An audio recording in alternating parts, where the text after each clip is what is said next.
चांगला चेंडू आहे परंतु इकडे चौकार येतोय बघा. चित्रक्षण चपळ आणि चतुर असणं गरजेचं आहे. आतापर्यंत 3 फेकून झालेत, 3 चेंडू आहेत. फुलटा चेंडू हा मात्र बोनस चेंडू. हा बेल मुझे मार असा चेंडू टाकला मात्र कीर्तेश तयार असतो. पुढे जाईल 46.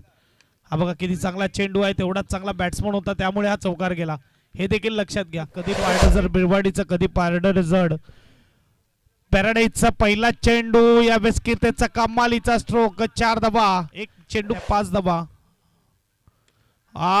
पुन्हा एकदा बॅट आपटली चेंडूवर, पुन्हा एकदा चौकार आणि टाळ्यांचा गजर. आमच्याची रजा घेत असताना उद्या मात्र तुमच्यासोबत जोडले जातील. यावेळेस कडक स्ट्रोक, 4 दबा. पहिलेच चेंडू.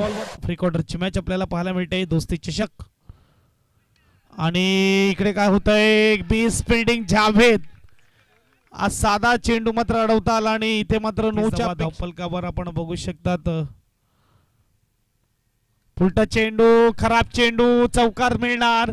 4 धाब्याने स्कोरबोर्ड पुढे जाणार. स्कोरबोर्डचा विचार केला तर पहिलाच चौकार आलाय या षटकामध्ये. आता दुसरा येईल का? यास दुसरा आलाय. जावेद